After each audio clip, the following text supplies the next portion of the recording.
कैलाश पर्वत पर उस दिन अजीब सी शांति थी। बर्फ से ढकी चोटियां चमक रही थी और देवताओं की सभा मौन थी। भगवान शिव देर तक अपने दोनों पुत्रों को देखते रहे। एक और युवा, तेजस्वी और युद्ध में निपुण कार्तिकेय थे, जिनके चेहरे पर आत्मविश्वास साफ झलकता था। दूसरी ओर गणेश थे, स्थूल शरीर, शांत आंखें और चेहरे पर गहरी स्थिरता। माता पार्वती ने शिव की ओर देखा। दोनों के मन में एक ही विचार था, आज पुत्रों की नहीं, उनकी सोच की परीक्षा होनी चाहिए। शिव ने गंभीर स्वर में कहा, तुम दोनों में से जो पहले पूरी पृथ्वी की परिक्रमा करके लौटेगा, वही देवताओं में श्रेष्ठ माना जाएगा।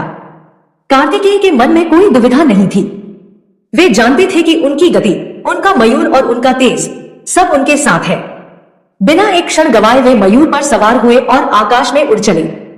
उनके जाते ही जैसे हवा भी पीछे रह गई। पर्वत, नदियां, समुद्र, नगर सब उनकी आंखों के सामने से निकलते चले गए। उधर गणेश वहीं खड़े रहे।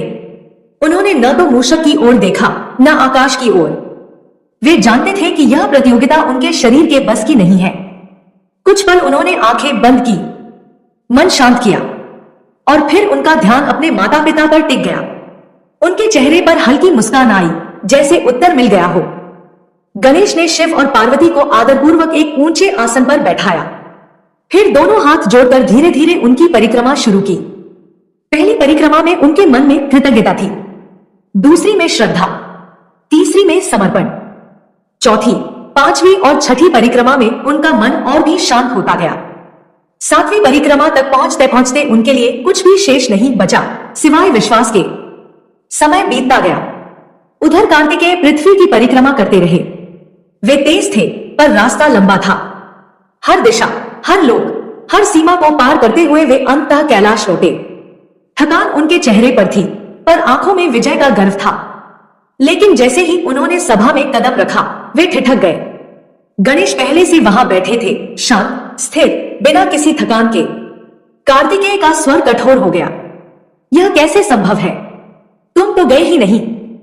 गणेश ने सिर झुकाकर शांत स्वर में कहा, भ्राता, मेरे लिए माता पिता ही संपूर्ण संसार है। जिनमें सब लोग समाये हों, उनकी परिक्रमा करना ही मेरे लिए पूरी पृथ्वी की परिक्रमा है। सभा में सन्नाटा छा गया।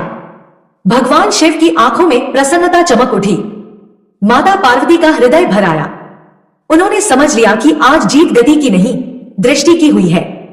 शिव ने घोषणा की कि गणेश को प्रथम पूज्य का स्थान दिया जाए, क्योंकि जिसने माता पिता को ब्रह्मांड माना, उसने वास्तव में पूरे ब्रह्मांड की परिक्रमा कर ली।